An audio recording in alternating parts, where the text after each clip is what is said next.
السلام علیکم دوستوں، امید ہے آپ سب خیریت سے ہوں گے۔ آج میں موجود ہوں افضل بھائی کے ساتھ، اور خیال یار میں جو ہے وہ آپ پیج پر دیکھتے ہوں گے اور سنتے ہوں گے وہ باتیں جو آپ کی زندگی کو بہتر بنانے کے لیے بہت کارآمد ہوتی ہیں۔ آج میں بھی اسی مقصد کے لیے حاضر ہوا کہ کچھ تجربے کی روشنی میں ان الفاظوں کو سنا جائے اور ان مقاصد کو سمجھا جائے جو ہم سب پر لازم ہیں۔ تو السلام علیکم۔ وعلیکم السلام۔ کیسے ہیں؟ خیریت سے؟ آپ ٹھیک ہیں؟ صحت طبیعت ٹھیک ہے؟ آپ کی خدمت میں حاضر ہونے کا سبب جو ہے وہ تو آپ کو معلوم ہو گیا ہوگا۔ خواہش تھی میری کہ کچھ ایسی چیزیں زندگی کو بہتر بنانے کے لیے سمجھی جائیں جو ہمارے لیے بہت ضروری ہیں، اور وہ کون سی ایسی عادات ہیں جن کو اپنا کر اپنی زندگی کو اور اپنے سے جڑے لوگوں کی زندگی کو بہتر بنایا جا سکتا ہے۔ سب سے پہلے تو اس میں جو چیز ہے وہ اپنے آپ کا تجزیہ کرنا۔ اچھا جی۔ آپ سوچیں کہ کبھی آپ نے زندگی میں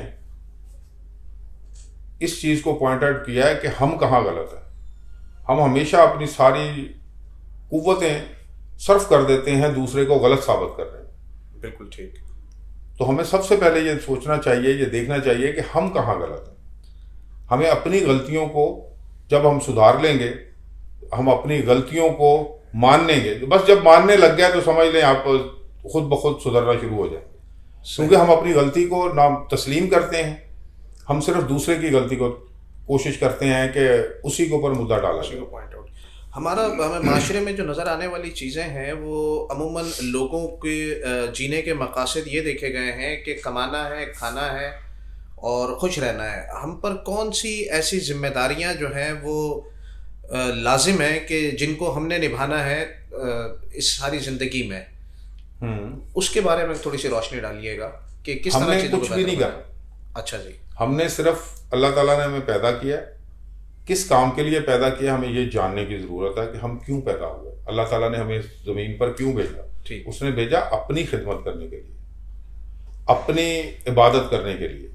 ٹھیک۔ اس کے علاوہ ہمارا کوئی کام نہیں ہے۔ باقی جتنا بھی کام ہے جو سوشل کام ہمارے ذمے ہے، اس نے بتا کے بھیجا کہ آپ نے یہ کرنا ہے، یہ نہیں کرنا۔ بالکل ٹھیک۔ جب آپ اس پر غور کریں گے، اس چیز کو آپ ایکسیپٹ کر لیں گے کہ ہاں یہ میرے لیے ہے، یہ نہیں ہے، تو آپ کی زندگی ویسے ہی آسان ہو جائے گی۔ اس وقت تو ہم ہر وہ کام کرتے ہیں جو ہمارا ہے ہی نہیں۔ ہم پاکستان کو ٹھیک کرنے نکل پڑتے ہیں، ہم اپنے پورے محلے کو ٹھیک کرنے نکل پڑتے ہیں، ہم پورے شہر کی صفائی کرنے یہ ہمارا کام نہیں ہے۔ ہمارا کام ہے جب ہم گھر میں جائیں، دروازہ بند کر کے گھر کی طرف منہ کریں تو وہاں کتنے افراد ہیں جن کی ہم نے تربیت کر لی۔ رسول اللہ صلی اللہ علیہ وسلم نے صرف انسانوں کی تربیت کی تھی۔ بے شک انہوں نے ان کو بہت سارے لوازمات ایسے نہیں دیے تھے کہ ان کو کسی کو فیکٹری لگا دی تھی یا کسی کو بڑے بڑے بزنس دے دیے تھے، ایسا کچھ نہیں تھا، ان کی تربیت کی تھی۔ جب آدمی انسان بن جاتا ہے نا تو اس کی ضروریات ویسے ہی کم ہو جاتی ہیں۔ واہ کیا بات ہے۔ یہ تو اصل میں بھیڑیوں کی ضروریات ہے جس کے پیچھے ہم بھاگے پھر رہے کہ ہمیں کل بھی چاہیے، اگلی نسل کے لیے چاہیے، اس کی اگلی نسل کے لیے چاہیے۔ ایسا کچھ نہیں ہے۔ آپ اپنی زندگی پہ غور کرو کہ آپ نے آج سے 20 سال پہلے اپنی زندگی کا سفر یا 10 سال پہلے اپنی زندگی کا سفر کہاں سے شروع کیا؟ ٹھیک۔ کیا آپ کی جو مقدر میں جو پیسے تھے اس کے حاصل کرنے کے لیے آپ کو اللہ تعالیٰ نے خود بخود راستہ دیا یا آپ نے تلاش کیا؟ بالکل ٹھیک۔ آپ کے تو بہت سی جگہ ایسی گمان میں بھی نہیں تھا کہ یہاں سے پیسے آئیں گے، اور اللہ نے عطا کی، اللہ نے عطا کیے، اور وہاں سے کیے جہاں پر آپ سوچ بھی نہیں سکتے تھے۔ انسان ساری زندگی کچھ اور کرتا رہتا ہے، اس کا حاصل کہیں اور ہوتا ہے۔ ٹھیک۔ تو اس کے لیے ہمیں اس بات پہ غور کرنا ہمارے لیے بہت ضروری ہے کہ ہم کریں کیا۔ ہمیں آج تک یہی نہیں پتا کہ ہم نے کرنا کیا ہے۔ ہمیں کرنے کے لیے سب سے جو صحیح بات ہے نا کہ ہمیں یہ پتا ہونا چاہیے ہم یہاں آئے کیوں ہیں اس دنیا میں، اور اس دنیا سے جانے سے پہلے ہم نے کرنا کیا ہے۔ یعنی ہم پر بہت سارے لوگوں کی وہ بھی ذمہ داریاں جو ہیں وہ ہم پر عائد ہیں، یا بہت سارے لوگ ہمارے کسی لوگوں کی ذمہ داری آپ کے اوپر نہیں ہے۔ ہر بندہ اسی اللہ تعالیٰ نے بھیجا ہے جس نے آپ کو بھیجا ہے۔ بے شک۔ اس کا پروگرام بھی اسی طرح اللہ تعالیٰ نے فیڈ کر کے بھیجا جس طرح آپ کا بھیجا ہے۔ بالکل ٹھیک۔ آپ کو صرف کرنا یہ ہے کہ اللہ کی مخلوق کے ساتھ آپ سے کوئی زیادتی نہ ہو جائے۔ ٹھیک۔ آپ سے کوئی زیادتی نہ ہو جائے۔ یہ زیادتی جو ہے یہ آپ کو ایسے راستے پہ لے جاتی ہے کہ جس میں پھر اللہ بھی ناراض ہوتا ہے اور اس کی مخلوق تو ناراض ہوگی۔ آپ نے اس کی مخلوق کو راضی رکھنا ہے۔ اور دوسرا جو میں نے آپ کو بتایا کہ آپ نے صرف اور صرف منہ کرنا اپنے گھر کی طرح، دروازہ کرنا بند، وہاں جتنے لوگ ہیں ان کی تربیت کرنی، وہ آپ کی ذمہ داری ہے اگر آپ گھر کے سربراہ ہو تو۔ آپ نے اپنے بچوں کی تربیت کرنی ہے، آپ نے اپنے بھائیوں کی تربیت کرنی ہے، آپ نے اپنے ماں باپ کو دیکھنا ہے کہ آپ نے ان کے ساتھ کیا رویہ رکھنا ہے۔ جب تک آپ یہ نہیں کریں گے تو آپ کچھ بھی نہیں کر سکتے۔ بالکل ٹھیک ہے، یعنی اس بات کو اس طرح لیا جائے کہ میں نے عموماً یہ بات سن رکھی ہے کہ لوگ کہتے سنا ہے لوگوں کو کہ جی میں مڈل کلاس لائف میں جی رہا ہوں، یا میں اے کیٹیگری میں جی رہا ہوں، میں اے پلس میں جی رہا ہوں، مگر جب ان کے دیگر قریبی جو لوگ ہوتے ہیں ان سے ملاقات کرتے ہیں نا، تو ان کی اور ان کی آپس کی کیٹیگری میچ نہیں ہو رہی ہوتی۔ یعنی یہ وہ دنیاوی لفظ ہیں کہ وہ تو اے پلس کیٹیگری میں چلا گیا، مگر اس نے چونکہ اپنے گھر پر توجہ نہیں دی اور ان کی ذہنی تربیت نہیں کی ان کو اپنے برابر لانے کے لیے، تو وہ جو ہے وہ تھوڑا سا ذہنی طور پر ان سے پیچھے رہ گئے۔ تو آپ کا کہنے کا مقصد یہی ہے۔ ہاں، واسف صاحب ایک دفعہ میں سن رہا تھا ان کو، تو وہ کہہ رہے تھے کہ آپ اپنے بھائی کو اپنے پاس ملازم تو رکھ سکتے ہو، آپ اپنے بھائی کو اپنے کاروبار میں حصہ کیوں نہیں دیتے؟ اس کو اپنے کاروبار میں شراکت کیوں نہیں دیتے؟ آپ اس کے لیے دعا تو کر سکتے ہو، آپ اپنے پیسوں میں شراکت دار کیوں نہیں بناتے؟ بہت خوب، صحیح۔ تو جب آپ یہ کرنے لگ جائیں گے، آپ اصل میں ہمیں یہ لگ رہا ہے کہ یہ جو ہمارے پاس پیسے ہیں نا، جی جی، یا جو اللہ تعالیٰ نے ہمیں یہ عطا کیے ہیں نا، یہ اللہ تعالیٰ نے ہمیں کو سنبھالنے کے لیے دیے نہیں۔ اس نے بولا میں دوں گا تو خرچ کر کے دکھاؤ مجھے آپ کہاں خرچ کر رہے ہو، حساب تو آپ کو خرچ کرنے کا دینا ہے۔ ٹھیک، آگے پیسے سنبھال لیجیے، اس کا کیا حساب دینا آپ نے؟ حساب تو آپ نے ان کو کہنا ہے کہاں پر خرچ کر رہے ہو آپ، تو ان کو خرچ کرنے والی جگہ جو ہے وہ آپ سے پوچھی جائے گی، کیونکہ بہت زیادہ پیسہ ہونا اتنا ہی بڑا عذاب ہے، صحیح، اس کا حساب بھی اسی حساب سے دینا ہے۔ ٹھیک ٹھیک۔ آپ کا بھائی پریشان تھا، آپ کا پیسہ بینک میں پڑا رہ گیا یا آپ نے اپنے تکیے کے نیچے رکھا ہوا ہے، اس کا آپ کو حساب دینا ہے۔ اچھا، کچھ تھوڑی سی اس پر روشنی ڈالیے گا کہ پچھلے 20 سال کے عرصے سے میں آپ کو دیکھتا آ رہا ہوں، آپ موبائل فون کا بے جا استعمال کرتے مجھے کبھی نظر نہیں آئے، یعنی کوئی مخصوص وقت ہیں، اور یہ نئی جنریشن کو آپ کیا پیغام دینا چاہتے ہیں کہ موبائل فون کا جو صحیح استعمال ہے وہ کس طرح ہونا چاہیے؟ اس میں چھوٹے بچے بھی ہیں، بڑے بھی ہیں، بہت سے لوگوں نے یعنی وہ ایڈکشن بنا لی ہے کہ ہر تھوڑی دیر بعد جو ہے وہ نگاہیں اسکرین کو ڈھونڈتی ہیں کدھر ہے۔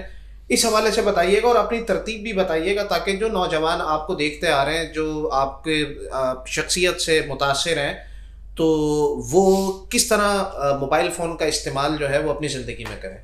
موبائل فون جو ہے وہ ہماری اس ضرورت کے لیے ہے، کمیونیکیشن کی ضرورت کے لیے۔ ہم نے اس کو کمیونیکیشن سے ہٹا کر ایسی ضرورت بنا لیا ہے بچوں سے لے کے بڑوں تک نے، کہ ہمیں خود نہیں پتہ چلتا کہ ہم اس کے بغیر رہ سکتے ہیں کہ نہیں۔ یہ اسی وقت آپ کو پتہ چلتا ہے کہ جب آپ کے پاس موبائل ہو اور بیٹری نہ ہو، آپ بار بار بلا وجہ اس کو کھول کے دیکھتے رہتے ہیں۔ ہم نے اس کو اپنی زندگی کا حصہ بنا لیا ہے، جبکہ اس کے اندر اگر آپ دیکھیں تو بہت اچھی چیزیں بھی ہیں، آپ کے استعمال پہ ہے نا۔ اصل میں اس کے اندر جو موبائل فون بظاہر کچھ نہیں ہے، اس کے اندر جو اپلیکیشن، جو ٹیکنالوجی ڈالی جا رہی ہے وہ آپ کو اس کے ساتھ ایڈکشن ہو جاتی ہے آپ کی۔ جب وہ ایڈکشن ہوتی ہے آپ اس کے بغیر رہ نہیں سکتے۔ اور اب اس دور میں جو نئی جنریشن آ رہی ہے، آپ اس کو اس سے دور نہیں کر سکتے، آپ صرف اس کو تربیت دیں کہ آپ نے اس کے کیا کرنا ہے کیا نہیں کرنا، یعنی طریقہ استعمال بتانے کی ضرورت ہے۔ ٹیکنالوجی کبھی بھی جب بھی آئی ہے، کوئی بھی آئی ہے، اس کو کوئی بندہ دنیا کی کوئی طاقت روک نہیں سکی، وہ اپنی جگہ پہ پینیٹریٹ کرتی ہی کرتی۔ میرا مقصد یہ تھا کہ جو اس کا بے جا استعمال ہے یا ہر وقت یہ ہوگا، یہ بے جا استعمال ہی ہوگا، کیونکہ اصل میں اس کے اندر آپ کو پوری کائنات سمیٹ کے دے دی۔ ٹھیک، آپ یہ بھی تو غور کریں نا کہ آپ یہاں بیٹھے ہیں اور امریکہ آپ کے سامنے کھڑا ہے۔ بالکل ٹھیک ہے۔ تو اس کا استعمال کم نہیں ہو سکتا، لیکن کہاں کرنا ہے کہاں نہیں کرنا، کب کرنا ہے کب نہیں کرنا۔ اب ہم مسجد میں بھی چلے جاتے ہیں تو آپ کے پاس وہ 10 منٹ ہوتے ہیں، اس میں بھی آپ بھول جاتے ہیں کہ اس کو بند کرنا ہے۔ بعض لوگ جان بوجھ کے بند نہیں کرتے کہ کوئی مس کال آئے مجھے پتہ چل جائے، میں نماز کے فوراً بعد دیکھ لوں۔ ٹھیک ہے، تو یہ بھی ایک بہت سارا، ہمیں اصل میں اپنی تربیت خود کرنی ہے، ہمیں خود پتہ ہونا چاہیے کہ اس میں ہم نے کیا کرنا ہے کیا نہیں کرنا، لیکن ہم کب کریں گے؟ جب ہمیں کسی نے سکھایا ہوگا کہ آپ کے لیے یہ ٹھیک ہے یہ نہیں۔ یعنی اگر زندگی کو اوور آل سمجھا جائے کہ اس دنیا میں پیدا ہونے کے بعد مرنے تک جو ہے وہ سیکھنے کا مرحلہ کبھی ختم نہیں ہوتا، اور انسان کسی بھی عمر میں ہو اس کو سیکھنے کے مراحل کو ختم نہیں کرنا چاہیے۔ سیکھنا جو ہوتا ہے نا، سیکھنا کوئی مشکل نہیں ہوتا۔ آپ کسی بھی اس کا جو استعمال ہے سیکھنے کے بعد، جو آپ امپلیمنٹیشن ہے جو، وہ سب سے مشکل ہوتا ہے۔ سیکھنا مشکل نہیں ہوتا، آپ کسی بھی چیز کو سیکھ سکتے ہو، لیکن آپ نے وہ کہاں استعمال کرنی ہے، سیکھنے کے بعد اس کا صحیح استعمال کہاں ہونا ہے۔ جب تک آپ وہ نہیں کریں گے آپ کو سیکھنے کا بھی کوئی اتنا خاص فائدہ نہیں ہوگا، جب تک اس کا استعمال کا نہ پتہ چلے کہ میں نے سیکھ تو لیا ہے، اب میں کروں گا۔ اب جیسے آپ نے ڈرائیونگ سیکھی، جی، سیکھنے میں کتنا 1 مہینہ 2 مہینے میں آپ بہترین ڈرائیور بن جاتے ہیں، لیکن اب آپ کے اوپر ڈرائیونگ سیکھنے کے بعد یہ بہت ساری چیزیں لازم ہو گئیں کہ روڈ کے اوپر دھیان رکھنا۔ آپ نے 120 کی سپیڈ لکھی تو آپ نے 130 پہ نہیں جانا، بالکل۔ اگر 110 پہ لکھی ہے تو آپ نے اس کو 120 نہیں کرنا۔ تو یہ آپ کے اوپر ذمہ داری، سیکھنے کے بعد ہی تو آپ کے اوپر ذمہ داریاں بڑھتی ہیں، ان کو اگر آپ صحیح امپلیمنٹ کریں گے تو آپ کی زندگی ہمیشہ آسان